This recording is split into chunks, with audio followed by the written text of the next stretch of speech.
Hey, welcome back to the What Are You Made Of podcast with your boy, Mike C-Roc. Thank you so much for joining us, guys. Appreciate all your support. As I always say, I always start the show with gratitude. Just being very thankful because if I can't have you supporting me, we can't make this movement big and global. And the What Are You Made Of movement is real, it's big, and it's global. So I need your help, and I have your help, and I want to thank you for that. So just want to introduce today's guest. He's a real estate agent, a realtor from Arizona. Dave is a full-time professional real estate agent and a member of the National Arizona and Scottsdale Association of Realtors. Dave is familiar with Scottsdale and the surrounding areas of Phoenix. He brings value to the buying and selling experience because of his many years of purchasing auction properties and completing construction projects around the valley. He's originally from Gary, Indiana. He joined the United States Army and lived in Germany for over 2 years of his 3 years of service. And after leaving the service in 1991, he and his wife lived in Columbus, Ohio, Chicago, Illinois, before settling down into Scottsdale in November of 94. He started his sales career in the automobile industry, where he was sales manager for 13 years. He also owned a construction company and flipped over 40 homes. When he's not working, Dave enjoys spending time with his family, working out, hiking, and doing hot yoga. Yeah, man, I've done that before. He is a proud father of 2 girls, Courtney, who is currently an officer in the U.S. Air Force, and Nicole, who recently enlisted in the U.S. Air Force. So a family of servants. And I want to just first of all, thank you for your service. Thank you for your family's service and the sacrifice, Dave. And Dave Panozzo, welcome to the show, man. Thanks for having me on today. Cool stuff. So we start off every show talking about what you're made of and talking about letdowns, setbacks, negativity, things that have happened in your past that were roadblocks. It could be people, events, anything that has happened and how you've converted it. First of all, got through it and then converted it into rocket fuel for your future. So Dave, you got any stories for us of what you're made of? Yeah, I can go deep on this one. So I was a happening guy. Okay. I was always the, Ms. Dr. Feelgood, I always like to have a good time, party, this, that, and the other. And, being in Germany, for a couple of years in my early 20s, I mean, the beer over there, the alcohol, it's crazy alcohol content. So I party. Came back stateside, got out of the military, fast forward to like when we moved out here to Arizona in 94, got in the car business. And, once again, that's the last of the gladiators, hand-to-hand combat in sales.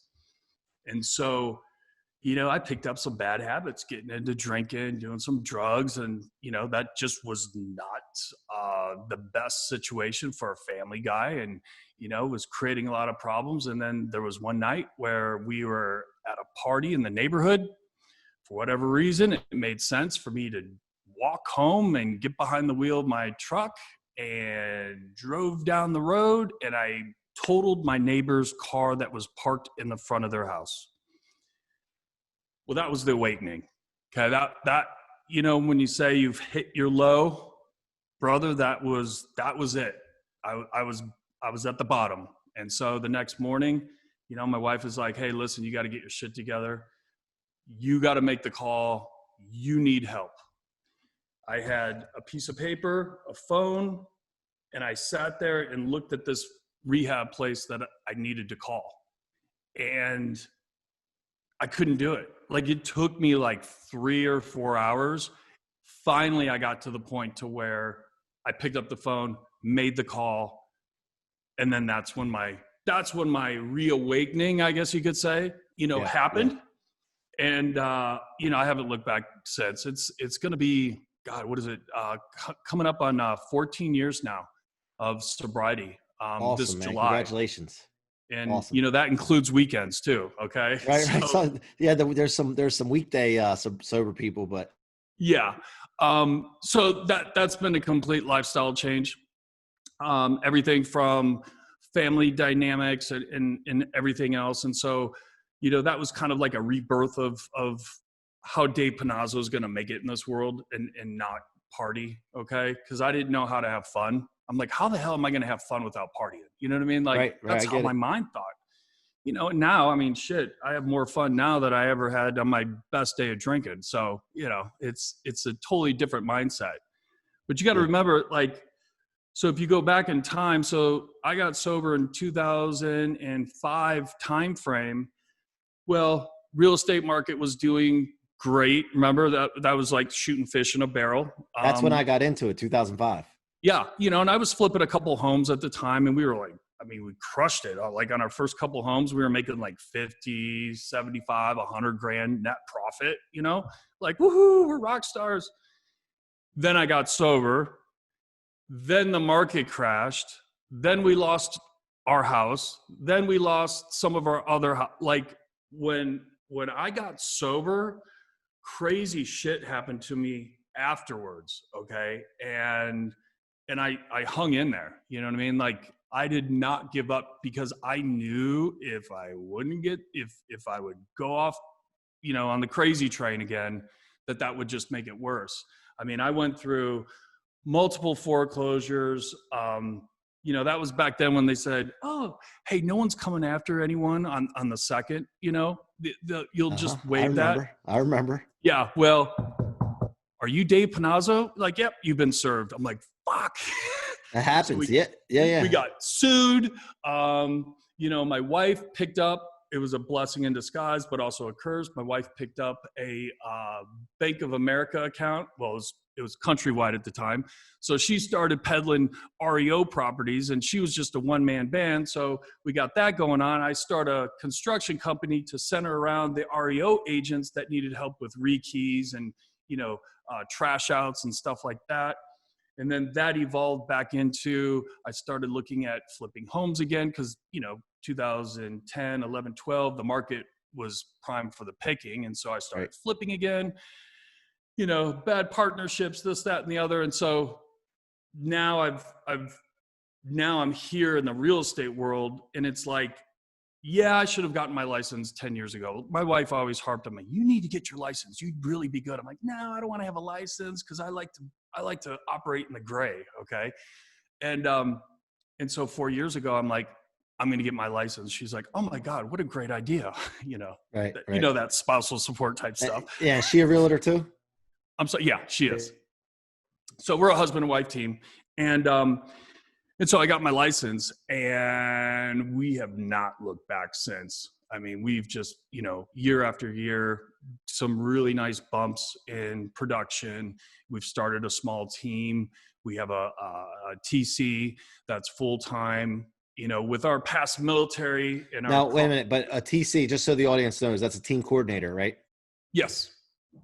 Transaction coordinator. Transaction coordinator. Yeah. She's really the air traffic controller. She Right. plays a very, very vital part. And once again, with our military background of, now taking my guys, I don't like roll up my socks, within 6 inches and do crazy shit. Okay. Like, yeah, my bed's not made today, but it is what it is. It's not like you're going to bounce a quarter, but the systems and processes of what I learned in the military, still to this very day, we still do some of those things. And it's just, once again, pride of ownership, stepping up to the plate, doing what you got to do. So that's how we run our team. And we make sure that the back end is seamless. Now, my wife comes from an accounting background. So she's the analytical, I'm the dreamer. So you combine those two, and it gets kind of interesting. So you covered a lot there. I want to go back to just little ways here. Sure. One thing on the drinking and getting sober and all that, and then not knowing how to have fun without drinking. I've been there, man. I've been there. And the thing is that I figured out that we're all trying to survive in life. Okay. To me, I think our purpose is survival. Everything that we think about and do at the end of the day is to try to survive another day. Right. Right. And the reward for things that you do to survive is pleasure, but not the pleasure that you get from drinking. Right. I'm not talking about the pleasure that you get from getting a buzz or drugs. That's cheap pleasure. That's quick pleasure. I'm talking about the kind you make sacrifices for and you go through discomfort for. Yeah. That's what the reward is for survival. And when I talk about pain is a sign of leading towards death. And when I talk about pain, I'm not talking about the pain that comes from working out or being disciplined and I'm talking about pain, like physical pain, like you're leading towards death. So we're all in a mission for survival. And so when you have that mind messed up, when you think that you have to party to have a good time, I've been there. Like I said, I'm speaking from experience here. Right. You're looking for that short-term pleasure, which is a disguise for the real pleasure. Right. and you end up really in pain. So that, I always talk about this, the wrong pleasure is the kind that comes before pain and leads to pain. And when you wake up with hangovers or hitting a car or, God forbid, hurting someone. So for people, I try to reframe things, Dave. And when I try to reframe is that everybody could say drinking is bad and having a drinking problem is bad and this and that, but really try to reframe it as to why and help people understand, paint the picture, I say, of what kind of pleasure should you be chasing and what kind of pain should you have?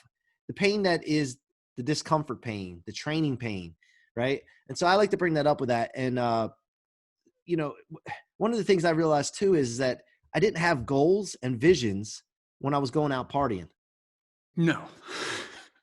And I think that's the difference. That's what's causing your fun now. Am I right?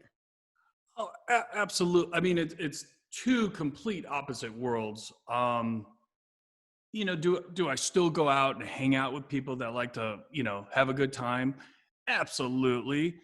But when I hear that same story for the third time, I'm Right. pulling the Right. ripcord because I could give two shits. Like, okay, I'm done. I got Right. about an hour and a half, maybe 2 hours. But if everyone's getting stupid, I'm like, I tell my wife, it's time to go.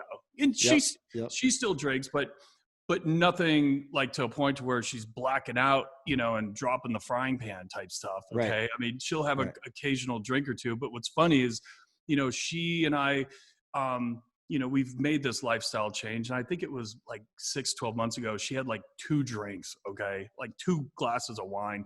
The next day she felt so hungover. I was laughing at her. I go, what a rookie. I go, God, back in the day, we used to pound it down. And now I know.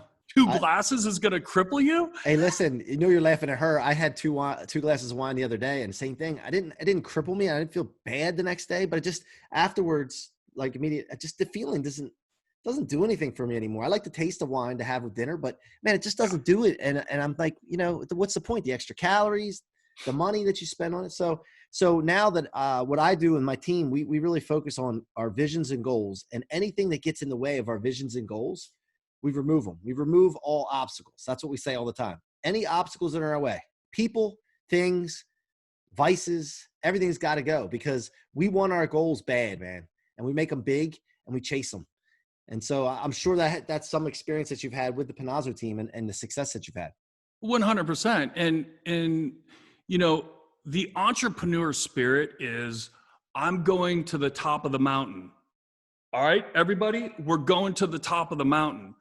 But what happens is the naysayers will go, well, as soon as we get over that hill, there's going to be this deep cliff, and then we're going to have to swim across this lake. And it's like, I don't give a shit. We'll figure it out on the way. It's like we're still going to the top of the mountain. And sometimes I get fixated on that vision quest, basically, okay? Because that's what we do. You come up with an idea, it's a vision, and then you put it on paper, and then all of a sudden it becomes a goal.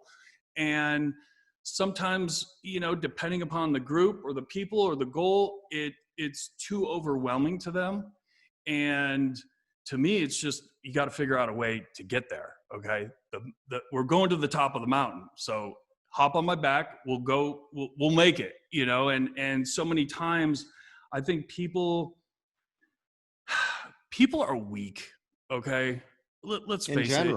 It's like, hey, first of the year, I'm going to lose 15 pounds and I'm going to work out and I'm going to run 2 miles a day. And then all of a sudden, a week later, they're like, yeah, I need new shoes. My feet hurt. I'm not getting up on time. They make excuses. And I think that's the part that I'm finding at this day and age. Everybody wants it right now. Okay. Because of our environment we're in with technology, phones, computers, internet, live stream, all this crap is instant right now, and think about social media. You make a post, oh man, no one liked my post. You make another post, oh my God, 100 people, like my post. I feel like a rock star. They want that instant gratification. And I think what it is that everyone wants to sprint and get to that end result. It's a marathon. Okay. I'm 52 years old. I'm going to make it to 100, just to let everyone know. So when I make it to 100, we can play this back or something funny. But I'm going to make it to 100. Okay. And I'm at that. I'm I'm in the third quarter right now. Okay. I'm at the beginning of the third quarter. I need to take everything I've learned up until this point and apply it, and still be open-minded to have someone say, hey, Dave, there's a better way to do that. Let me show you. Because that's the other thing. As you get older, you start to get set in your ways, and then you don't want to be open-minded, and you always have to be open-minded, period. Well, here's the thing. The more success you have, the higher up the ladder you get, the more help you need. Yeah. And you have to be, open to it. And I talked about this the other day about being a sponge to knowledge. I'm 43. I think 43. Yeah, I think so. I can't remember my age anymore. But I've over the last 2 years have become an absolute sponge, absorbing information from people, and it's made all the difference in the world. And then I can relay that to my team of 30 some employees that we have to disseminate that amongst them so that they can change their lives as well. Isn't that amazing how now we can take it in? We're like, yeah, Mike, I like that. Thank you. Thanks for that idea. But go back 20 years. Who the fuck did that guy Mike think he was telling me what I should be doing? Remember? Yeah. Well, look, I get this stuff. I get it on social media right now. I'll get people commenting. Oh man, that's bullcrap. 100% responsibility. That's bullcrap. Somebody else did something and you're taking responsibility for this and that. They just don't get it. And that's okay. But one of the things, I have a gentleman that's 20 some years old. I think he's 27 or 28 that works with us now. And I painted the picture for him of when I was his age, so he could really understand that, look, I had somebody like myself talking to me too, right? Trying to mentor me. And did I listen? Some of it, yes, I listened, but for the most part, no. And if I did, this is where I would be by now. Right. And I'm only here because of this. So here's your choice, dude. You can go on and do what I did, or you can skip a lot of things, take a shortcut. Shortcuts aren't always great, but in this case it is. Right. And learn from me and listen. And it's working for this kid that's working for us now, Andrew. He's a beast now. But isn't that cool? That to me is the juice of life. Like that right there. That piece in sharing something with a younger person that rightly so, that typically they wouldn't listen, okay? Yep. But they do take your advice, and they're young like that, and that you can see them grow as a person. Like, that's what I'm all about right now. We have a young gal too, our transaction coordinator. She's 22 years old, and she's amazing, okay? And, this past year has been tons and tons of growth, because take in mind, I always joke with her. I go, hey, listen, 5-7 years ago, you're watching cartoons eating Fruity Pebbles, okay? Right. So just listen to me, okay? It's like, I'm not going to lead you down the wrong path. And that's cool when someone will entrust you to make sure you got your arms wrapped around that they won't crash and burn. And that to me is the juice right there. Yep, it is, man. That's why I wake up in the morning, man. And hey, Dave, so your company now, it's you, your wife, and a transaction coordinator. Do you guys have any other teammates? Yeah, we have 2 other awesome gals, Mary and Allison. Mary's been with us almost from day one. She's been with us a little over 3 years. And then Allison, a little over a year, give or take, I think. What's their last names to give them a shout out? Mary Woods and Allison Gelker. There you go, ladies. Taylor Rodriguez. Awesome. Yep. Awesome. Those are my girls. So now let me ask you this. So with your business, the success that you guys have had, are you folks in buyers, sellers, new construction? Like what's your main thing now? We're pretty much just residential, either resale or new build. I'm finding right now our listings are a little weak, but it's just shifted over to, we have a lot of buyers that we're working with right now. Right. Our market, when this COVID thing hit, like it was kind of like, a little bomb went off, so to speak. Everyone's like, hey, whoa, what's going on? But after about a week or so, I wrapped my arms around the team. I said, listen, let's not waste a good crisis. Let's take this to our advantage and really push hard and take care of our clients. And so we've just been really busy working the buyer side of things. It seems like that under 500, that first time home buyer, that 250, 300, up to about 500-600, that's been our sweet spot right now. And that seems to be the most active here in Phoenix. You start creeping up 7, 8, 900, it quiets down, but there's still a lot of activity. Right. Right. And let me ask you this. Why did you come on the show today? What was the purpose of you coming on the What Are You Made Of podcast? Well, we got connected, and I liked your story, and I'm like, I think you and I would hit it off well, and I just wanted to share with people that, hey, listen, you're never too old, number one, okay? I'm 52, and I'm still learning, like, daily, okay? And I'm taking it all in, and it's okay to fail. Like, I have failed. We could probably do a 2-hour podcast on just my failures, okay? And then we could shift. And by that time, your audience would just be like, holy shit, I need to go have a drink. Okay. Right. And I think failures are something that, to your listeners out there, they have to realize it's okay to fail. All right. Get back on the horse and ride as quickly as you can. And I've learned over the years, my first couple major failures, I was like sucking my thumb, hiding in the basement type stuff. Okay. Where now, if I have a major failure, it's like a 24 to 72 hour bounce back. Okay. Big difference. Right. But when you're younger, well, I can't believe, don't they know who I am? And you start, it's amazing how it changes. You start pointing fingers at everybody. Yep. Okay. Now it's like, all right, I fucked up. I got it. I got to get my shit together. It's like, all right, let's soldier up, And I always look at that. What's the worst thing that can happen? If I'm still alive, I wake up the next day. What's the worst thing that can happen? I mean, maybe I'll just have to go broke and start over again. And I know how to do it now. So it'll be easier and faster. Right. We've done it. We've been there. Like, people, well, I always tell this, I mean, it's screwed up to say, but it's like, you've been in business for how long? I go, have you ever gotten sued? No. Well, then you haven't been in business. Like, you're not doing enough business yet. Right. Like there's some things in life that you don't ever want to go through, but once you get through it, you're like, oh, okay, well, we've checked that off the box. Now we know what that feels like. So let's keep going. Yep. The entrepreneurial bucket list. Oh my God.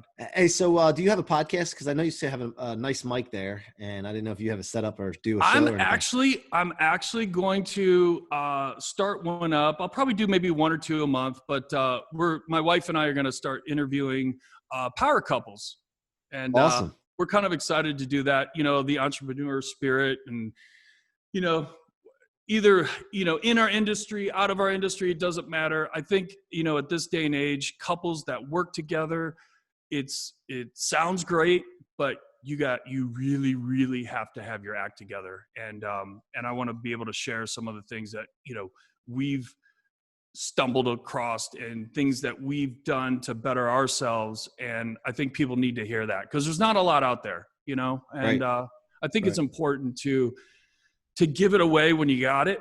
Cause I find now as I get older, when you start giving information away, giving things that are deep down in your heart to strangers and people in need, that's a really cool feeling too. Well, my wife and I would be happy to come on if you need guests, man. She's a realtor, like I said, and we'd be happy to come on there, and we'd sit right here and work with you guys. We have a good time with that, man. 100%. Now we've gone also because I'm a big guy on multiple revenue streams. So we were looking for a business that we could do that would align with the mortgage business. And so when we did the podcast, What Are You Made Of podcast, was to get the movement out there, get known in our community by getting known globally. If you get known globally, the local market takes care of itself.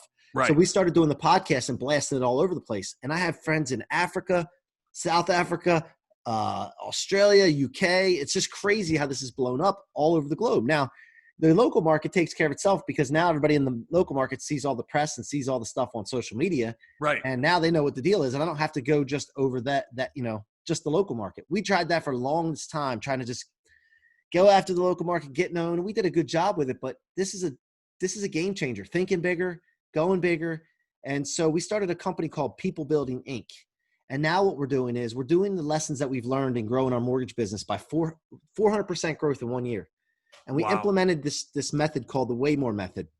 And Waymore is Waymo. What are you made of? With RE on the end of it, because I had to add a couple other letters in there for my courses that I have. But it's all about building people and leadership, communication, emotional response, sales training, financial literacy, physical, making sure your body's taken care of. Yeah. And we go through that with all of our people. We're in the mortgage business, Dave, but what we really want to focus on is building people.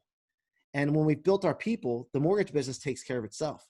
So we've developed that now, and it's getting started, and we're doing courses and webinars and small coaching groups and all that. But for the listeners out there, guys, if you're ever interested in getting more information on people building, or the Waymo crew, we call it, go to waymocrew.com/blueprint and register today, and you'll get access to that. Dave, what do you have out there that my audience can get engaged with, or how can they get engaged with you?